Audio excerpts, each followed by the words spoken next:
एक चीज़ है मौत को लेकर के जो आंकड़े हैं वो एग्जैक्टली क्योंकि हम यही दुआ करेंगे कि जो आंकड़ा है बस वहीं तक है। जो अभी की स्थिति में बताऊं तो 6-7 गाड़ियां थी, ऑटो था, बैटरी रिक्शा थे, 2 बसें थी और 1-2 बाइक थी। तो आप मान के चलिए तकरीबन 20 के अप्रोक्स मान के चलिए। हाँ, इतनी डेड बॉडियां थी और इसमें एक एंगल ये भी आ रहा है कि ब्लास्ट करने की उनकी यहाँ मंशा नहीं थी, शायद फरीदाबाद से वो चीज़ों को लेकर के ट्रैवल करके दूसरी जगह उन्हें ले जा करके रखना था। अभी आप देखोगे फरीदाबाद में जो बल्लभगढ़ से होते हुए फरीदाबाद मथुरा की तरफ बाबा बागेश्वर धाम की जो पद यात्रा निकल रही है, कहीं ना कहीं उसको हम पहुंचाने का मुझे लगता है उनके माइंडसेट था।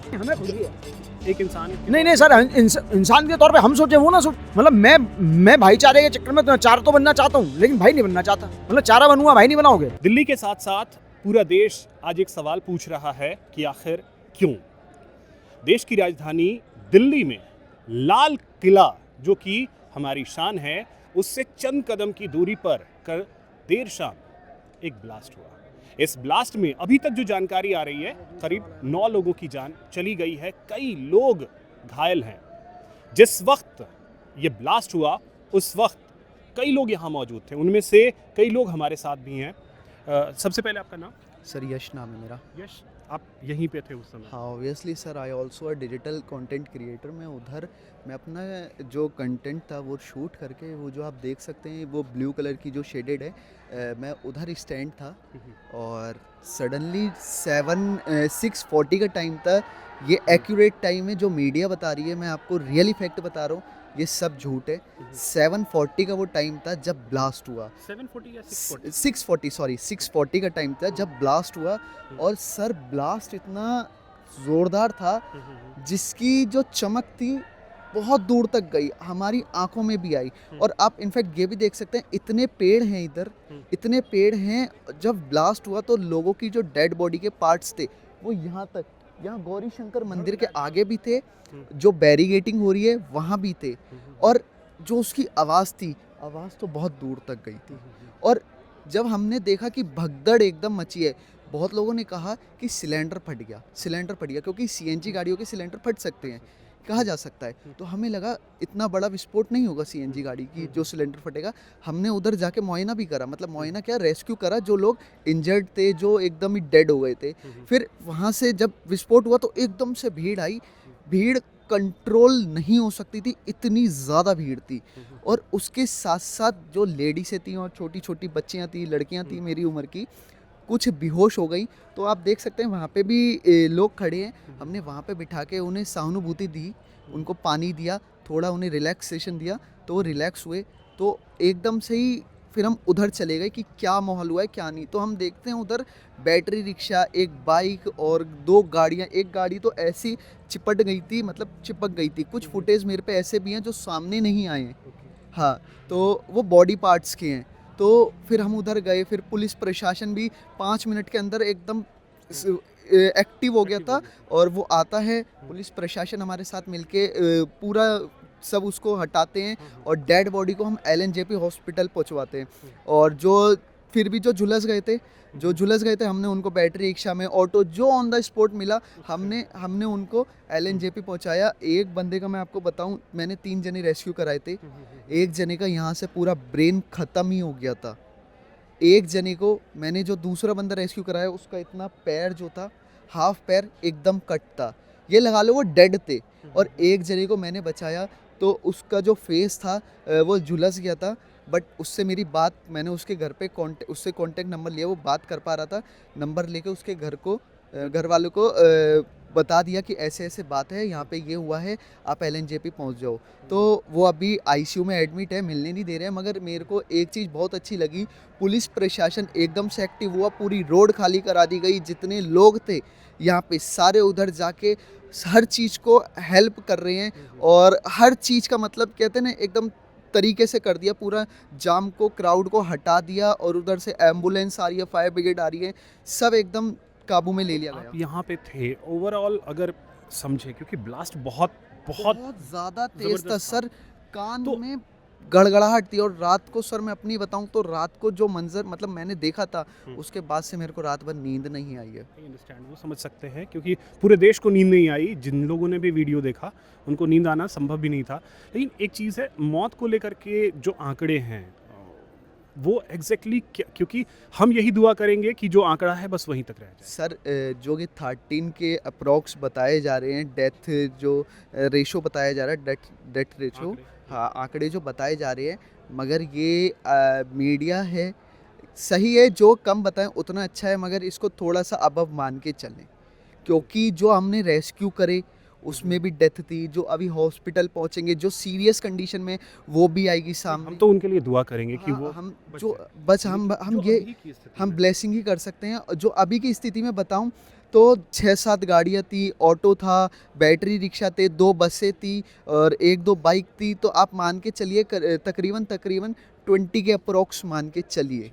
हाँ, इतनी डेड बॉडियाँ थी, क्योंकि सर रोडों पे आपने देखा होगा कार के शीशे पे कोई डेड बॉडी है, तो हाँ, कोई साइड रोड पे, ग्लासेस पे लटकी हाँ हुई है साइड लाशें। ग्लासेस पे थे, तो कोई बीचों बीच रोड पे थे। मतलब बॉडियों के एकदम परखच्चे उड़ गए, जिसे बयान बताना बहुत ही मुश्किल है मेरे लिए। अच्छा, उस वक्त समझ में आया कि क्योंकि सीएनजी जो सिलेंडर है उसके ब्लास्ट की बात हुई और एक कार में ही फाइनली जो चीज़ें निकल करके आई, एक कार में ही ब्लास्ट हुआ, उसको लेकर के उस वक्त कुछ समझ में आया? हाँ सर, हमने देखा कि सीएनजी ब्लास्ट जो भी होगा वो इतना बड़ा नहीं होगा, नहीं क्योंकि होगा। हमने एक बार देख रखा है पेट्रोल पंप पे सीएनजी का कैसे होता है।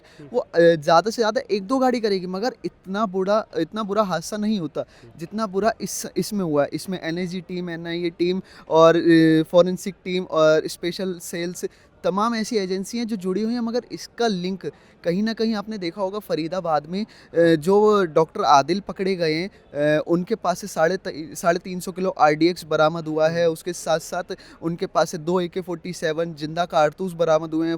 फिर उसके बाद फरीदाबाद के किसी खेत में 3,000 किलो के अप्रोक्स, हाँ अप्रोक्स बोल दिया सर मैंने, वो विस्फोटक पदार्थ पाया जाता है। तो और उसके साथ साथ अब गोलियां जो हैं वो बरामद हो रही हैं। तो सर कहीं ना कहीं जो इसका लिंक है वहीं से लिंक है। आप बताएं, पुलवामा से भी लिंक है, हाँ, स्ट्रैटेजी। मैं बता रहा हूँ आपको, जो एक गाड़ी आई थी ये फरीदाबाद से बदरपुर टोल टैक्स से होती हुई यहाँ आई थी और 3.5 घंटे पार्किंग में रुकी रही थी।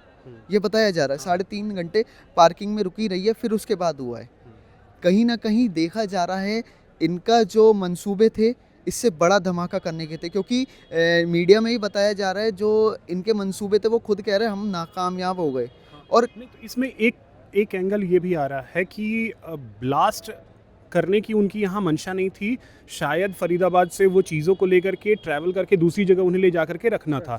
यहाँ गलती से मैं ब्लास्ट। बताता हूँ। 3.5 घंटे, एक मिनट सॉरी बात काटो, 3.5 घंटे यहाँ पे सुनहरी मस्जिद पार्किंग के अंदर गाड़ी खड़ी रहती है, ठीक है ना, और मंसूबे नहीं थे तो यहीं पे ब्लास्ट क्यों हुआ? क्योंकि यहाँ पे रश था, क्राउड था, ठीक है ना। नहीं, उनका इरादा किसी और भीड़ भाड़ वाली जगह पे ले जाके उसको सेटल करना था। सर सेटल करना नहीं था, ब्लास्ट करना था, क्योंकि सवेरे पकड़ा जाता है शाम को काम हो जाता है। सर मैं बताऊं, उनके मंसूबा ये था, आपने देखा होगा कि एक ऐसे केमिकल भी पकड़े गए हैं कि जो हवा में मतलब उसको वेपोरेट करके कि लोगों को बिना कुछ करे सुलाया जा सकता है, मौत की नींद सुलाया जा सकता है।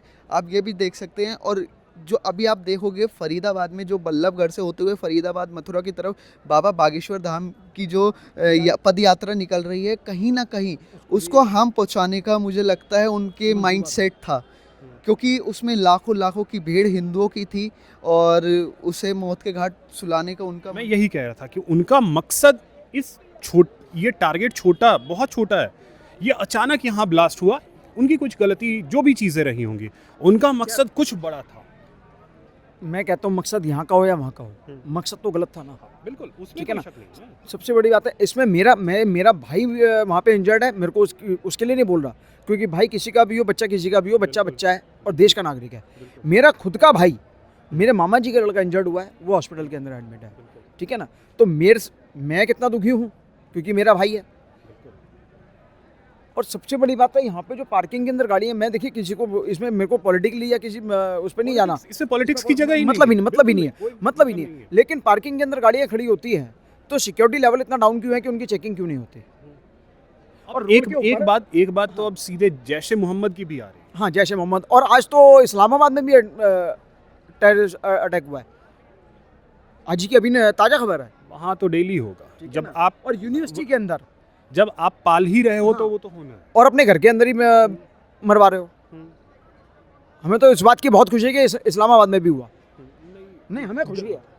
एक इंसान के नहीं तौर नहीं पे- सर, इंसान के तौर पे हम सोचे वो ना सोच, मतलब मैं भाईचारे के चक्कर में तो चार तो बनना चाहता हूँ, लेकिन भाई नहीं बनना चाहता। मतलब चारा बनूंगा, भाई नहीं बनाओगे, और नाम रखोगे भाईचारा, कब तक चलेगा?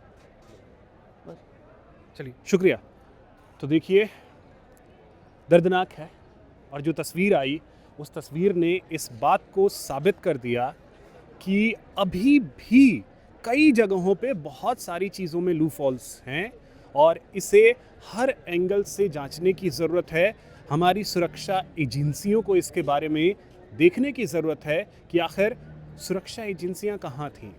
ये बहुत बड़ा सवाल है जिसका जवाब शायद देश के हर नागरिक को मिलना चाहिए। एक चीज़ है मौत को लेकर के जो आंकड़े हैं वो एग्जैक्टली क्योंकि हम यही दुआ करेंगे कि जो आंकड़ा है बस वहीं तक है। जो अभी की स्थिति में बताऊं तो 6-7 गाड़ियाँ थी, ऑटो था, बैटरी रिक्शा थे, 2 बसें थी और 1-2 बाइक थी। तो आप मान के चलिए तकरीबन 20 के अप्रोक्स मान के चलिए।